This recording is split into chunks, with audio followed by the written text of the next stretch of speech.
Hello, welcome. My name's Andrea Ross from the Career Establishment and welcome to Talent Tips Tuesday. This is part of the leadership series and I'm going to be running through a slide deck and that will be something for managers that you can use in January to kickstart your 2021.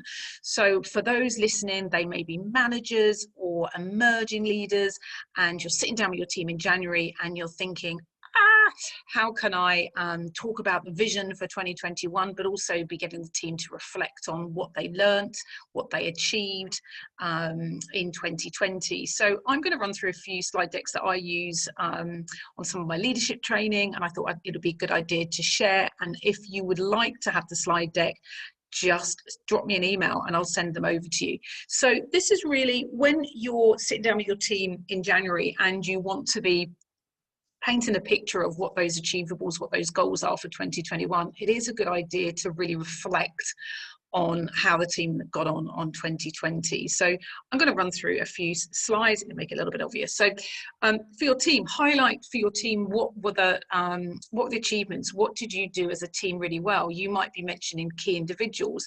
There may be a specific recruitment metric that you wanted to mention. It might have been that particular year compared to the year before, Spec CVs were on an all-time high, and that resulted in a specific number of candidate client interviews.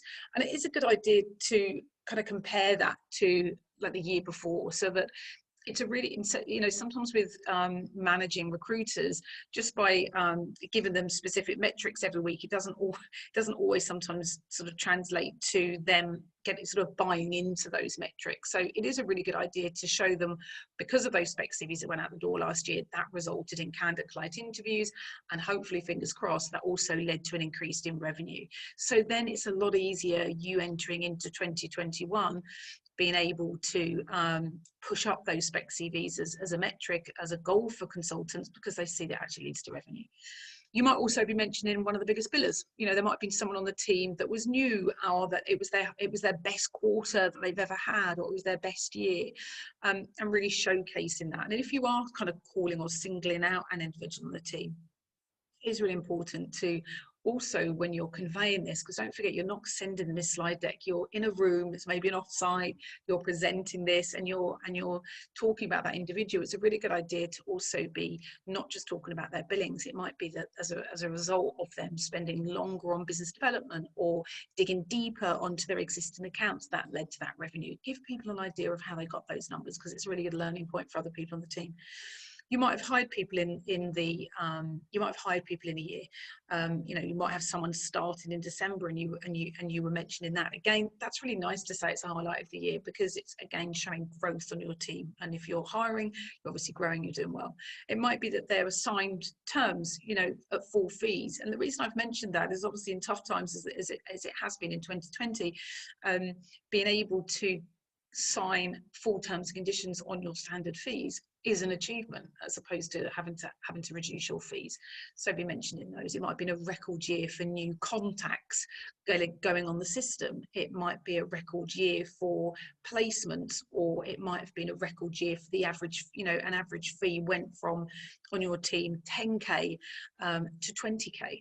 You know, these kind of things are highlights of the year, and it's a good idea to be reflecting on that and getting your team to understand that they were part of that journey. Another slide can be, so these are more kind of the recruitment metrics. And again, I'm showing you these, but then they're obviously made up, yeah. And you would pick a specific recruitment metric that you wanted to showcase, that was something that you were specifically wanted. It might have been in a bad way or a good way. It might have been, look, you know, this is our new contacts, it was lower than last year.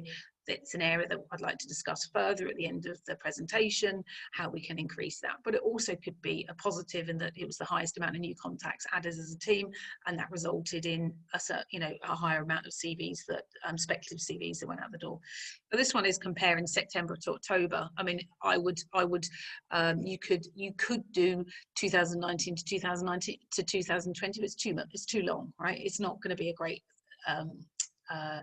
information, or is not going to add as much value. So if you had new contacts added as a team, you might have you might display it quarterly. It might be Q1, Q2, Q3, Q4, and how it increased. But what I really would like to see in this slide, for instance, is I'd probably put 2 data points here.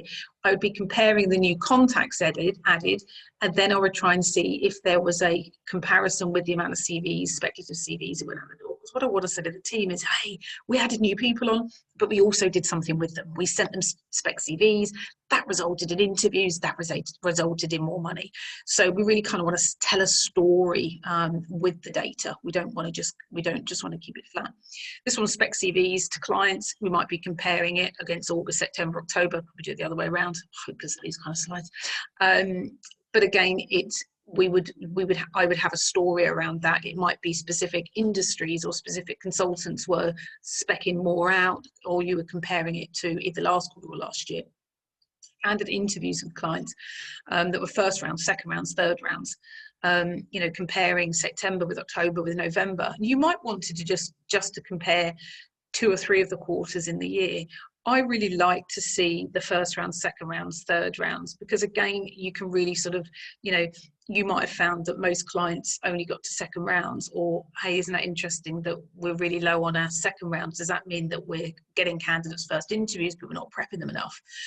Or we're not qualifying them enough, and they're not good enough to get to second, third round, or we're not qualifying our clients or managing our clients well enough.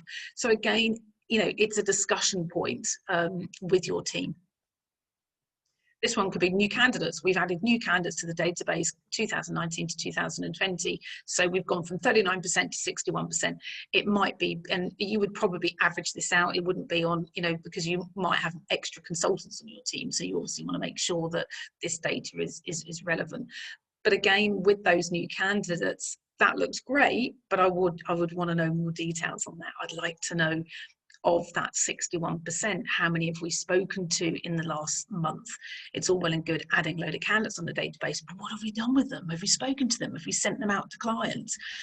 Are they on call cycles for us? Or otherwise, it's just a load of names clogging up a database.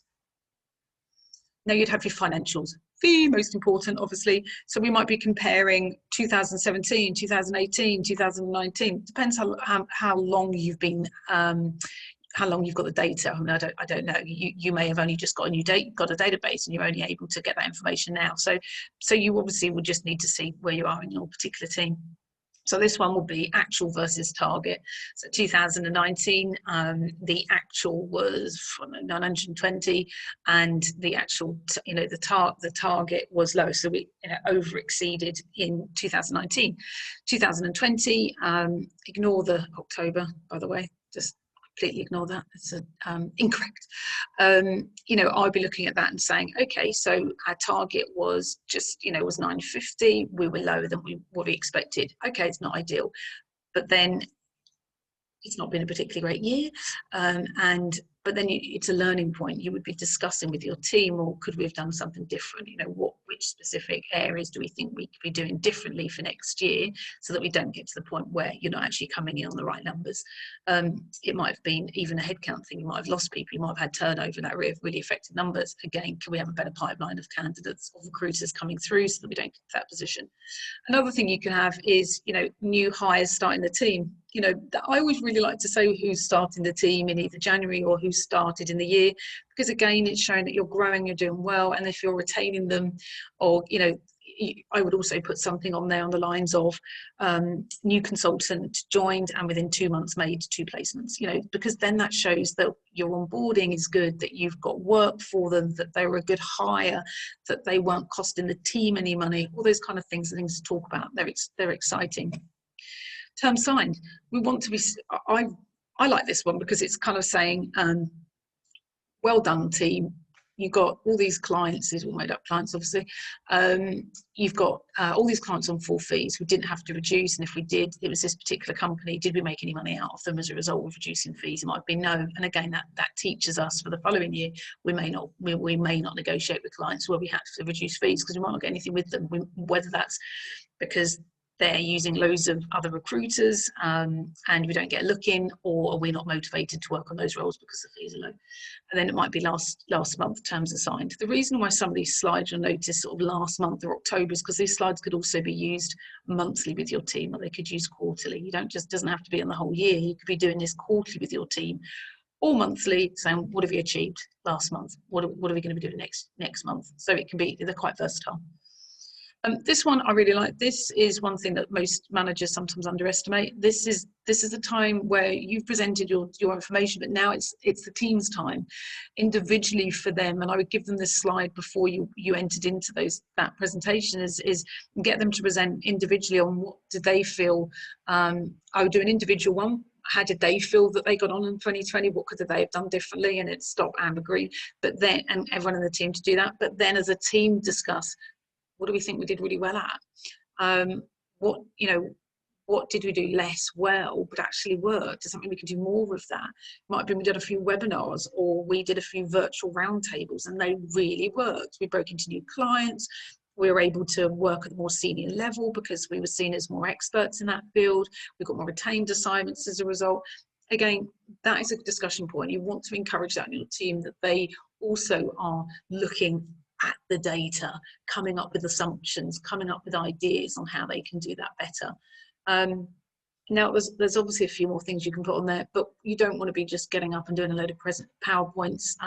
You want it engaging, but it's a really great way to be discussing with your team, reflecting on everything that was achieved or what you missed out on, and what are you going to do different? What are you going to do different in 2021?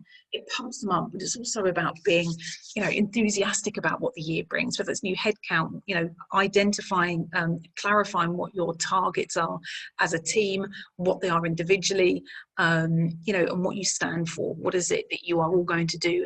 And, in terms of being above and beyond, what are those behaviors? What's a no-go in terms of metrics in the week, what is unacceptable, and be excited about what that next year brings. Hope that was useful for those managers out there.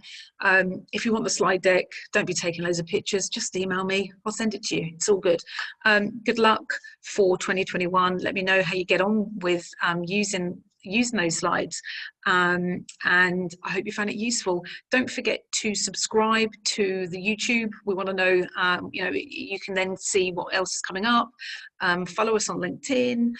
We do this Talent Tips Tuesday every week. I also do Andrea's Picks, where I pick a fabulous podcast on a variety of topics. So do check out those. And also, if you're interested in e-learning courses or leadership programs for next year for your team, then reach out.